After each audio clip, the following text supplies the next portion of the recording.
어제 토론 얘기 좀 해보죠. 네네. 어떻게 보셨어요? 예, 뭐 지난 토론들보다는 조금 더 재미가 있었죠. 예, 또 그리고 뭐 규칙이 조금 변하면서 네.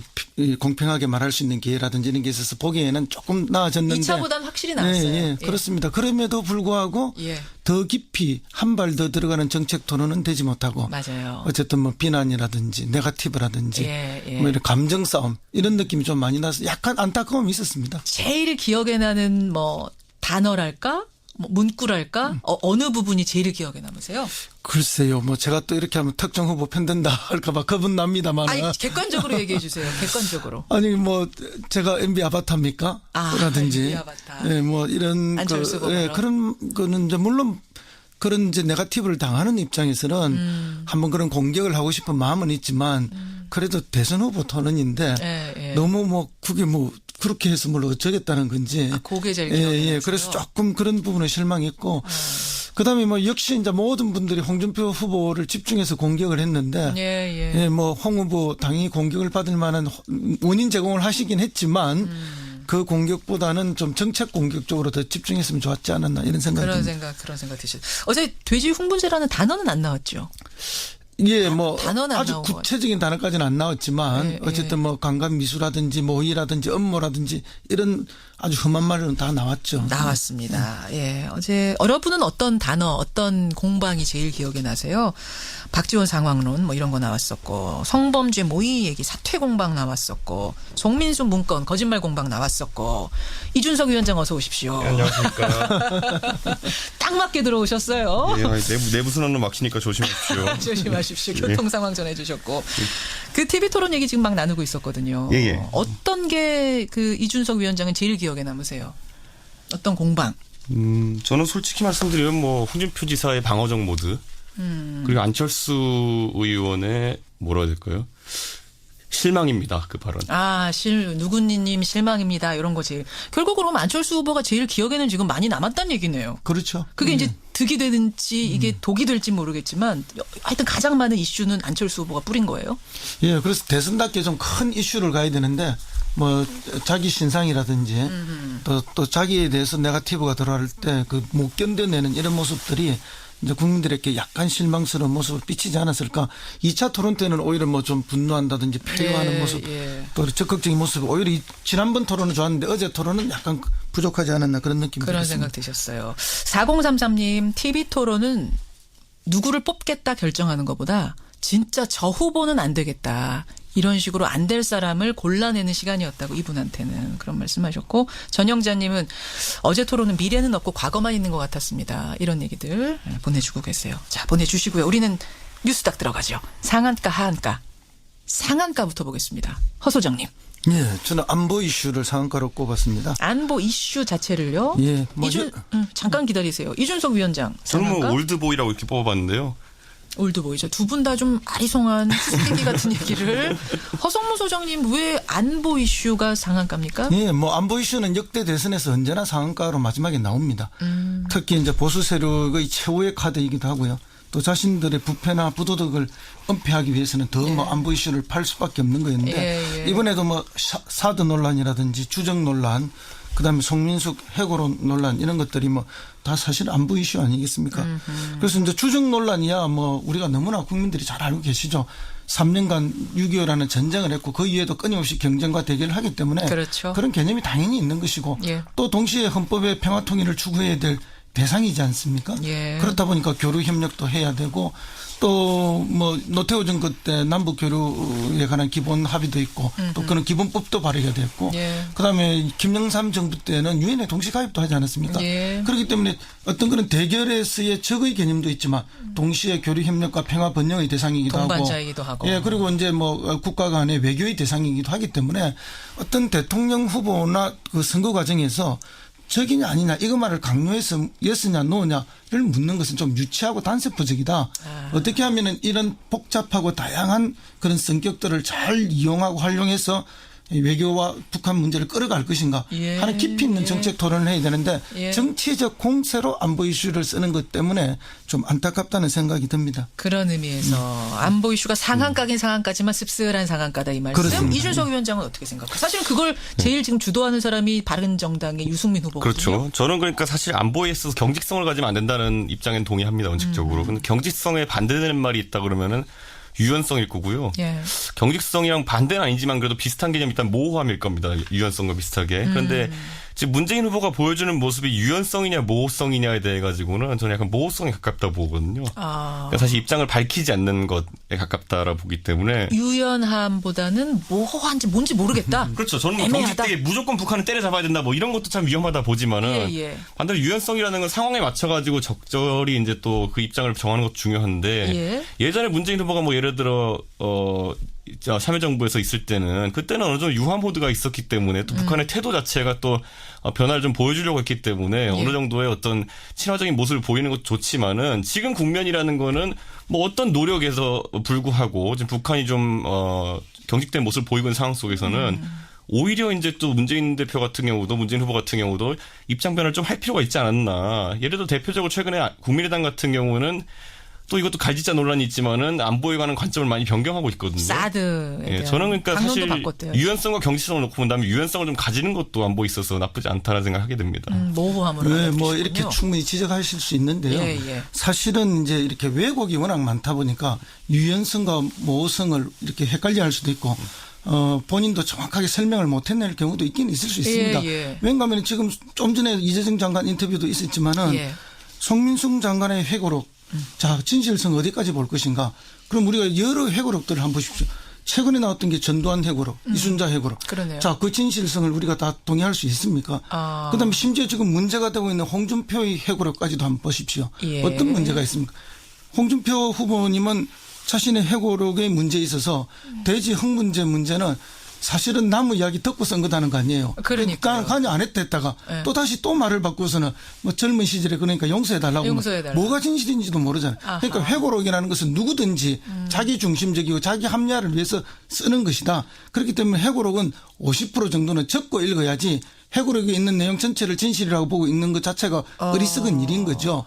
그런 의미에서 본다면은 예. 어쨌든 뭐 안보 이슈에 대해서 다양한 제기는 있을 수 있지만 그 단호하고 명확한 안보에 대한 그 책임감 그리고 뭐 튼튼한 국방에 대한 책임감 예. 그 부분은 뭐 명쾌하게 해주는 것이고 그 외의 부분은 어떻게 유연하게 상황 정리를 해가느냐 이것이야말로 지도자가 가져야 할 능력 중에 하나죠. 허 소장님 지금 송민순 전 장관이 그 어떤 좀 의도를 가지고 이런 메모도 내고 청와대 문건도 내고 이러고 있다고 생각하세요?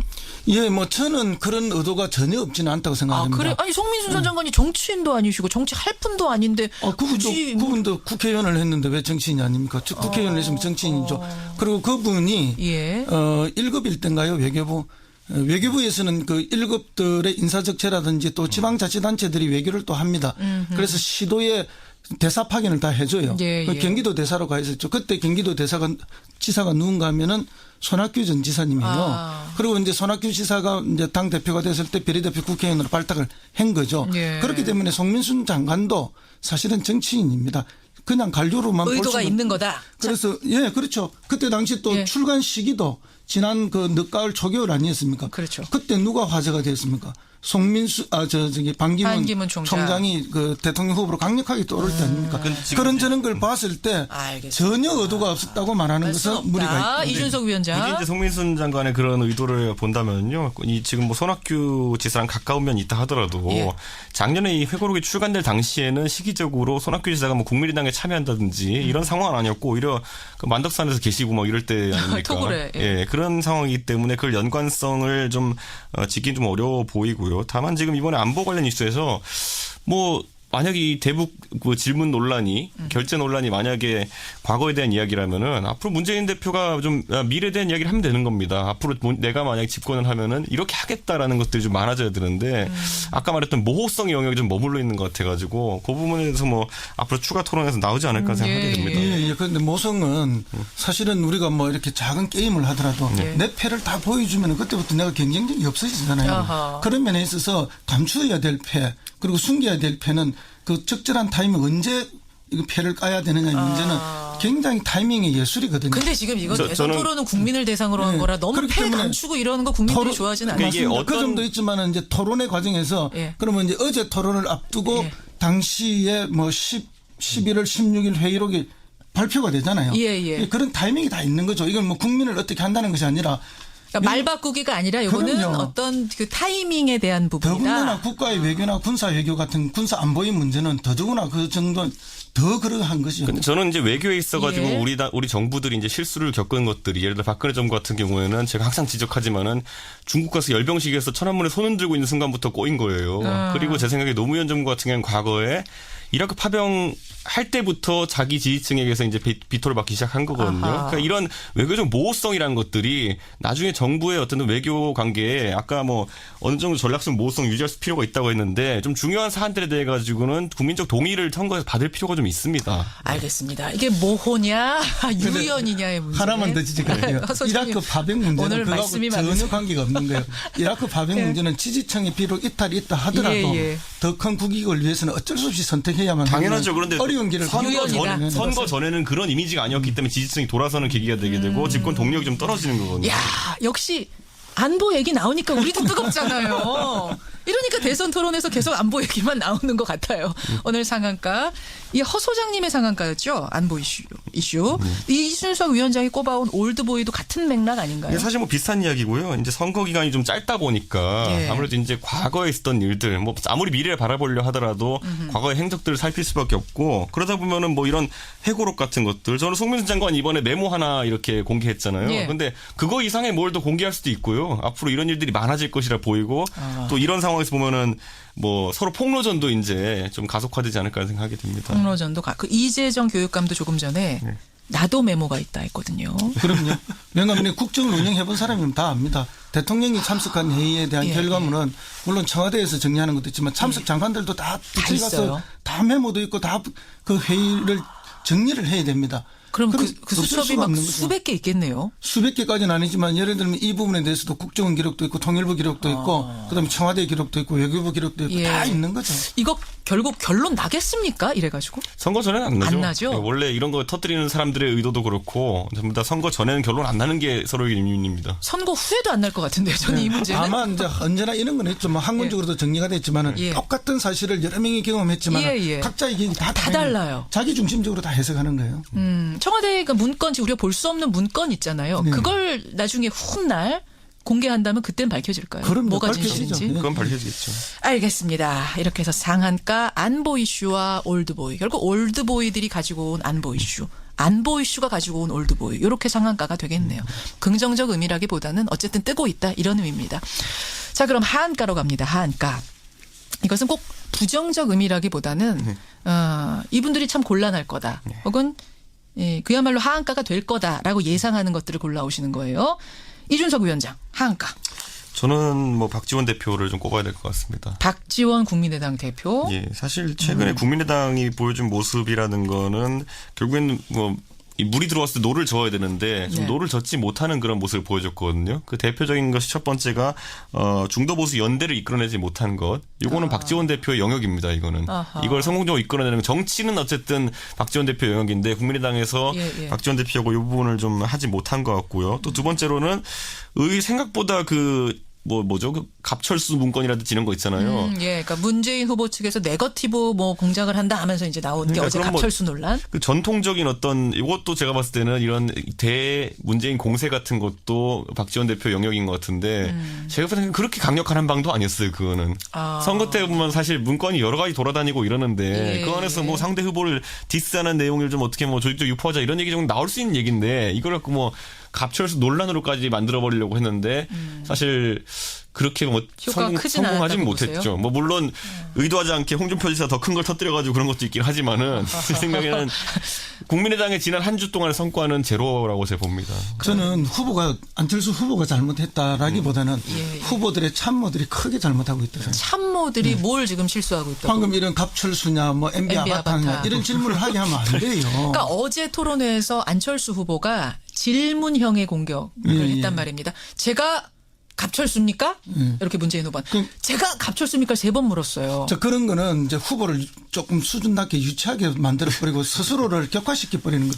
그러니까 대통령 후보면 대통령 후보답게 큰 담론 위주로 끌고 가게 말해야 대통령답다라는 이미지를 국민들한테 주게 되는데 아마도 이것은 뭐 안 후보님이 그렇게 판단했다기보다는 아마 캠프 내에서 강하게 그런 요구를 했다. 그러니까 아마 강한 그 문건에 대한 이미지를 좀 심고 싶었던 게 그런 아닐까 거죠. 의도는. 예. 그러니까 이게 뭐가 차이가 나냐면 제가 봤을 때 TV 토론을 준비하는 과정에 있어가지고 제가 알고 있는 예를 들어 민주당의 인사들 중에 TV 토론을 준비하셨던 분들이라면 뭐 신경민 의원부터 시작해가지고 뭐 앵커라든지 아나운서라든지 이런 좀 이미지를 만들어줄 수 있는 사람들이 좀 도와줬던 것 같은 느낌이 드는데 이 안철수 후보 쪽에 이제 인사들이 이제 살펴보면은 사실 종편 TV 방송 패널 했던 분들 이런 분들이 많이 이제 도움을 주고 계시더라고요. 네. 그러면 성향이 다를 수밖에 없어요. 이 종편 패널에서 다른 사람에게 방점을 뭔가 찍는 부분이. 방점 찍어가지고 뭔가 시청률 높이는 방법이랑 아나운서나 앵커들이 자기 이미지 형성하는 방법 확 다르거든요. 그런데 이번에는 아마 그런 좀 전술적 실패가 있었던 것 같습니다. 두 분은 그렇게 평가하셨지만 우리 청취자들은 또 어떤 생각이신지 갑철수입니까? 라고 물어본 그 부분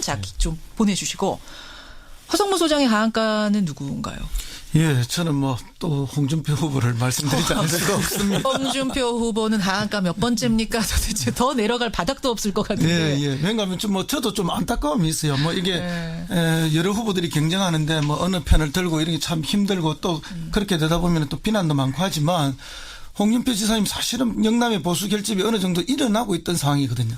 그런데 이 이제 대지 발정제 또는 뭐 체험제라고 이야기하는 이야기가 터지면서 그 발목이 좀 잡힌 상황이에요. 그래서 특히 이제 이 발목은 뭐 영남에서도 조금 지체가 되지만 수도권의 보수분들이 그래도 홍준표 아니겠냐 하고 막 돌아서는 순간에 터졌어요. 제가 볼 때 최소한 일주일이나 열 정도 주춤거리게 만드는 그런 상황이 됐다 이렇게 봅니다. 그러니까 정리를 좀 할 필요가 있는 게 자서전에다가 본인이 옛날 얘기를 쓴 거죠. 그렇죠. 12년 전에 낸 자서전에다가. 근데 하숙집에 친구가 어떤 여성에게 뭐 최음제를 먹여서 어떻게 하려고 했다는 것을 재미있게 그냥 쓴 거죠. 말리지 그렇죠. 못했다가 이제 요체인데 책의 내용을 보면 말리질 않고 그냥 재미있게 이게 지금 재미있게 기술할 문제냐 이 부분에서 사람들이 지금 격분하고 있는 겁니다. 그렇죠. 그리고 대통령 후보를 할 분이. 그러니까 홍준표 후보가 지금 전체적으로 이런 사건 문제가 아니라 뭐 여성에 대한 인식 자체도 보면은 예를 들어 설거지 논란이든 이런 것들을 보면은 좀 문제가 있는 거 아니냐라는 이야기를 하는 사람도 있고 반대로 또 이거는 본인이 안고 있는 지지층이 좀 마초의식이 강하고 이런 좀 전통적 어떤 보수층이기 때문에 이런 말들을 오히려 쏟아내는 거 아니냐라는 그런 측면이 하나 또 있을 수 있고요. 조금 더 큰 측면으로 보면은 뭔가요? 어쨌든 박근혜 최순실 국정농단에서 우리가 정말 국격이 떨어지고 부끄러움을 느끼잖아요. 그렇죠. 그렇듯이 지금 대선 후보로 나온 또 보수를 대표하는 대선 후보로 나온 홍준표 후보의 이런 또 모습이나 태도에서 또 한 번의 국격 추락을 느끼는 거예요. 거기서 국민들이 부끄러워하는 면이 생기는 거예요. 보수만 부끄러워하는 게 아니고 모든 국민들이 아이고 이게 뭔 일이냐 이런 느낌이 있고 그다음에 이제 더 한 가지 나아가면 뭔가 하면은 한국 사회 보수라고 칭했던 사람들의 수준과 민낯이 이런 거구나. 그러면 지금까지 수많은 보수를 그렇게 싸잡으시면 안 되죠. 보수분들도 화가 나실 수밖에 없는 물론 보수 중에 훌륭한 보수들은 그런 화가 나는 면이 있지만 어쨌든 뭐 보수와 진보의 정치 투쟁이 있지 않습니까? 그런 정치 투쟁이 있는데 자기들의 그 어떤 약점이나 부패, 뭐 부정 이런 거를 감추지 못하는 이런 모습들 또 그걸 감추기 위해서는 안보로 대받아치는 이런 모습들이 여기서도 똑같이 나타나고 있습니다. 제가 지난주에 이제 마무리 발언. 그저께 제가 이제 대구를 갔는데요. 피켓 드신 분 한 분이 눈에 들어오더라고요. 유세장에서. 원래 홍준표 지사가 이제 유승민 후보를 바라보면서 대구는 살인자는 용서해도 배신자는 용서 못한다 그랬잖아요. 그렇죠. 누가 들고 계시더라고요. 배신자는 용서해도 성폭행 미수 공범은 용서 못한다. 홍준표 후보 이래저래 하한가인 거 요거는 뭐 인정할 수밖에 없는 상황. 본인도 사과는 했습니다만 여러분 생각은 어떠십니까? 대선을 보름 앞둔 게 느껴질 정도로 오늘 뉴스닥도 뜨거웠습니다. 상한가 보도에는 올드보이와 안보 이슈. 하한가 보도에는 홍준표 후보 그리고 박지원 대표를 올리면서 오늘 두 분과도 인사 나누죠. 우리 대선 전에 이제 뉴스 한 번 더 남은 거예요. 그렇네요. 신중하게 상한가 한가 결정해 주십시오. 고생하셨습니다. 감사합니다. 감사합니다. 오늘 뉴스닥 세미래정책연구소 허성무 소장, 바른정당 노원병의 당협위원장이죠. 이준석 위원장 함께했습니다. 어제 토론 얘기 좀 해보죠. 네네. 어떻게 보셨어요? 뭐 지난 토론들보다는 조금 더 재미가 있었죠. 예, 또 그리고 뭐 규칙이 조금 변하면서 네. 이 공평하게 말할 수 있는 기회라든지 이런 게 있어서 보기에는 조금 나아졌는데 2차보다는 확실히 나았어요. 예, 그렇습니다. 그럼에도 불구하고 예. 더 깊이 한 발 더 들어가는 정책 토론은 되지 못하고 맞아요. 어쨌든 뭐 비난이라든지 네거티브라든지 예, 예. 뭐 이런 감정 싸움 이런 느낌이 좀 많이 나서 약간 안타까움이 있었습니다. 제일 기억에 나는 뭐 단어랄까? 뭐 문구랄까? 어느 부분이 제일 기억에 남으세요? 글쎄요, 뭐 제가 또 이렇게 하면 특정 후보 편든다 할까봐 겁은 납니다만. 아니, 객관적으로 얘기해 주세요. 객관적으로. 아니 뭐 제가 MB 아바타입니까? 라든지 MB 아바타. 예, 뭐 이런 안철수 후보로. 그런 거는 이제 물론 그런 이제 네거티브를 당하는 입장에서는 한번 그런 공격을 하고 싶은 마음은 있지만 그래도 대선 후보 토론인데 예, 예. 너무 뭐 그게 뭐 그렇게 해서 뭘 어쩌겠다는 건지. 그게 제일 기억에 남으세요? 그래서 조금 그런 부분에 실망했고 그다음에 뭐 역시 이제 모든 분들이 홍준표 후보를 집중해서 공격을 했는데 예. 뭐 홍 후보 당연히 공격을 받을 만한 원인 제공을 하시긴 했지만 그 공격보다는 좀 정책 공격 쪽으로 더 집중했으면 좋았지 않았나 이런 생각이 듭니다. 그런 생각 드셨어요. 어제 돼지 흥분제라는 단어는 안 나왔죠. 예, 뭐 단어는 안 아주 나온 것 구체적인 단어까지는 안 나왔지만 예, 어쨌든 뭐 강간 미수라든지 모의라든지 업무라든지 이런 아주 험한 말은 다 나왔죠. 나왔습니다. 예. 어제 여러분은 어떤 단어, 어떤 공방이 제일 기억에 나세요? 박지원 상황론 뭐 이런 거 나왔었고 성범죄 모의 얘기 사퇴 공방 나왔었고 송민수 문건 거짓말 공방 나왔었고 이준석 위원장 어서 오십시오. 네, 안녕하십니까. 딱 맞게 들어오셨어요. 예, 내부 순환로 막히니까 조심하십시오. 조심하십시오. 교통 상황 전해주셨고 그 TV 토론 얘기 지금 막 나누고 있었거든요. 예. 어떤 게 그 이준석 위원장은 제일 기억에 남으세요? 어떤 공방? 저는 솔직히 말씀드리면 뭐 홍준표 지사의 방어적 모드 그리고 안철수 의원의 뭐라 해야 될까요? 실망입니다. 그 발언. 누구님 실망입니다. 이런 거 제일. 결국으로 그럼 안철수 후보가 제일 기억에는 지금 많이 남았다는 얘기네요. 그렇죠. 그게 이제 득이 되든지 이게 독이 될지 모르겠지만 하여튼 가장 많은 이슈는 안철수 후보가 뿌린 거예요. 예, 그래서 대선답게 좀 큰 이슈를 가야 되는데 뭐 자기 신상이라든지 또 자기에 대해서 네거티브가 들어갈 때 그 못 견뎌내는 이런 모습들이 이제 국민들에게 약간 실망스러운 모습을 비치지 않았을까. 2차 토론 때는 오히려 뭐 좀 분노한다든지 패요하는 모습 또 적극적인 모습 오히려 지난번 토론은 좋았는데 어제 토론은 약간 부족하지 않았나 그런 느낌이 그런 들었습니다. 생각 드셨어요. 4033님 TV 토론은 누구를 뽑겠다 결정하는 것보다 진짜 저 후보는 안 되겠다. 이런 식으로 안 될 사람을 골라내는 시간이었다고 이분한테는 그런 말씀하셨고 전영자님은 어제 토론은 미래는 없고 과거만 있는 것 같았습니다. 이런 얘기들 보내주고 계세요. 자 보내주시고요. 우리는 뉴스 딱 들어가죠. 상한가 하한가. 상한가부터 보겠습니다. 허소정님. 예, 저는 안보 이슈를 상한가로 꼽았습니다. 안보 이슈 자체를요. 예, 잠깐 기다리세요. 이준석 위원장. 저는 뭐 상한가? 올드보이라고 이렇게 뽑아봤는데요. 올드보이죠. 두 분 다 좀 아리송한 수수께끼 같은 얘기를. 허성무 소장님 왜 안보 이슈가 상한가입니까? 예, 뭐 안보 이슈는 역대 대선에서 언제나 상한가로 마지막에 나옵니다. 특히 이제 보수 세력의 최후의 카드이기도 하고요. 또 자신들의 부패나 부도덕을 은폐하기 위해서는 더 뭐 안보 이슈를 팔 수밖에 없는 거였는데 이번에도 뭐 사드 논란이라든지 주적 논란 그다음에 송민숙 해고론 논란 이런 것들이 뭐 다 사실 안보 이슈 아니겠습니까? 그래서 좀 의도를 가지고 이런 메모도 내고 청와대 문건도 내고 이러고 있다고 생각하세요? 예, 뭐 저는 그런 의도가 전혀 없지는 않다고 생각합니다. 그래? 아니 송민수 전 장관이 정치인도 아니시고 정치할 분도 아닌데 그분도 국회의원을 했는데 왜 정치인이 아닙니까? 국회의원을 했으면 정치인이죠. 그리고 그분이 1급 1대인가요? 외교부에서는 그 1급들의 인사적체라든지 또 지방자치단체들이 외교를 또 합니다. 그래서 시도에 대사 파견을 다 해줘요. 경기도 대사로 가 있었죠. 그때 경기도 지사가 누군가 하면은 손학규 전 지사님이에요. 그리고 이제 손학규 지사가 이제 당 대표가 됐을 때 비례대표 국회의원으로 발탁을 한 거죠. 그렇기 때문에 송민순 장관도 사실은 정치인입니다. 그냥 관료로만 의도가 있는 거다. 그래서 그렇죠. 그때 당시 또 출간 시기도 지난 그 늦가을 초겨울 아니었습니까? 그렇죠. 그때 누가 화제가 됐습니까? 반기문 총장. 총장이 그 대통령 후보로 강력하게 떠오를 때 아닙니까? 그런 걸 봤을 때 알겠습니다. 전혀 의도가 없었다고 말하는 것은 무리가 있다. 이준석 위원장. 굳이 이제 송민순 장관의 그런 의도를 본다면요, 이 지금 뭐 손학규 지사랑 가까운 면이 있다 하더라도 예. 작년에 이 회고록이 출간될 당시에는 시기적으로 손학규 지사가 뭐 국민의당에 참여한다든지 이런 상황은 아니었고 오히려 그 만덕산에서 계시고 뭐 이럴 때 아닙니까? 토굴에, 예. 예, 그런 상황이기 때문에 그걸 연관성을 좀 짓긴 좀 어려워 보이고요. 다만 지금 이번에 안보 관련 이슈에서 뭐 만약에 이 대북 그 질문 논란이 결재 논란이 만약에 과거에 대한 이야기라면은 앞으로 문재인 대표가 좀 미래에 대한 이야기를 하면 되는 겁니다. 앞으로 내가 만약 집권을 하면은 이렇게 하겠다라는 것들이 좀 많아져야 되는데 아까 말했던 모호성의 영역이 좀 머물러 있는 것 같아가지고 그 부분에 대해서 뭐 앞으로 추가 토론에서 나오지 않을까 생각하게 됩니다. 예. 그런데 모성은 사실은 우리가 뭐 이렇게 작은 게임을 하더라도 내 패를 다 보여주면 그때부터 내가 경쟁력이 없어지잖아요. 아하. 그런 면에 있어서 감추어야 될 패. 근데 추정 논란이야 뭐 우리가 너무나 국민들이 잘 알고 계시죠.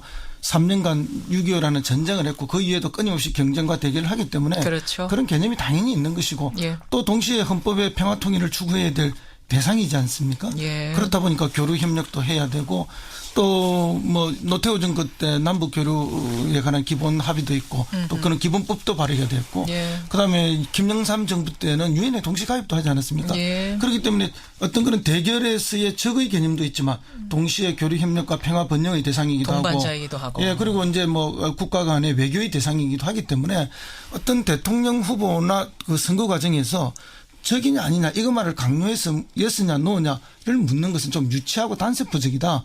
어떻게 하면은 이런 복잡하고 다양한 그런 성격들을 잘 이용하고 활용해서 외교와 북한 문제를 끌어갈 것인가 예. 하는 깊이 있는 예. 정책 토론을 해야 되는데 예. 정치적 공세로 안보 이슈를 쓰는 것 때문에 좀 안타깝다는 생각이 듭니다. 그런 의미에서 안보 이슈가 상한가긴 상한가지만 씁쓸한 상한가다 이 말씀. 그렇습니다. 이준석 위원장은 어떻게 생각해요? 사실은 그걸 제일 지금 주도하는 사람이 바른정당의 유승민 후보거든요. 그렇죠. 저는 그러니까 사실 안보에 있어서 경직성을 가지면 안 된다는 입장엔 동의합니다. 원칙적으로. 근데 경직성에 반대되는 말이 있다 그러면은 유연성일 거고요. 예.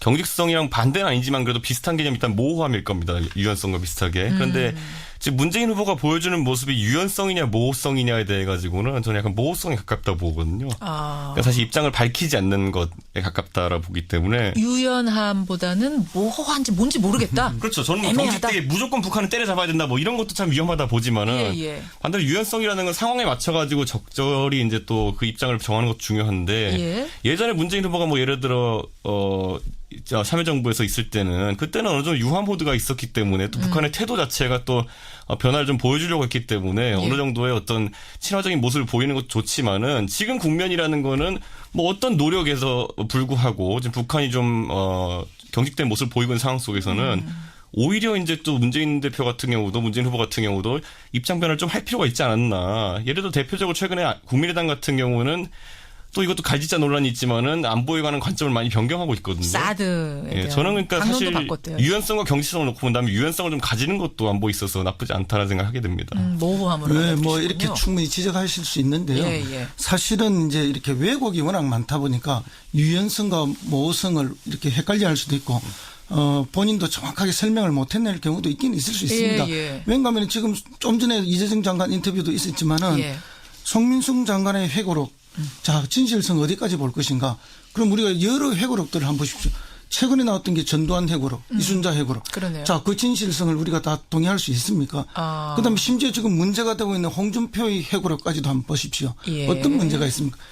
홍준표 후보님은 자신의 회고록에 문제에 있어서 대지 흙 문제는 사실은 나무 이야기 듣고 쓴 거다는 거 아니에요. 그러니까요. 관여 안 했다 했다가 또 다시 또 말을 바꾸어서는 뭐 젊은 시절에 그러니까 용서해달라고. 뭐가 진실인지도 모르잖아요. 그러니까 회고록이라는 것은 누구든지 자기 중심적이고 자기 합리화를 위해서 쓰는 것이다. 그렇기 때문에 회고록은 50% 정도는 적고 읽어야지 회고록에 있는 내용 전체를 진실이라고 보고 읽는 것 자체가 어리석은 일인 거죠. 그런 의미에서 본다면은 어쨌든 뭐 안보 이슈에 대해서 다양한 제기는 있을 수 있지만 그 단호하고 명확한 안보에 대한 그 책임감 그리고 뭐 튼튼한 국방에 대한 책임감 그 부분은 뭐 명쾌하게 해주는 것이고 그 외의 부분은 어떻게 유연하게 상황 정리를 해가느냐 이것이야말로 지도자가 가져야 할 능력 중에 하나죠. 허 소장님 지금 송민순 전 장관이 그 어떤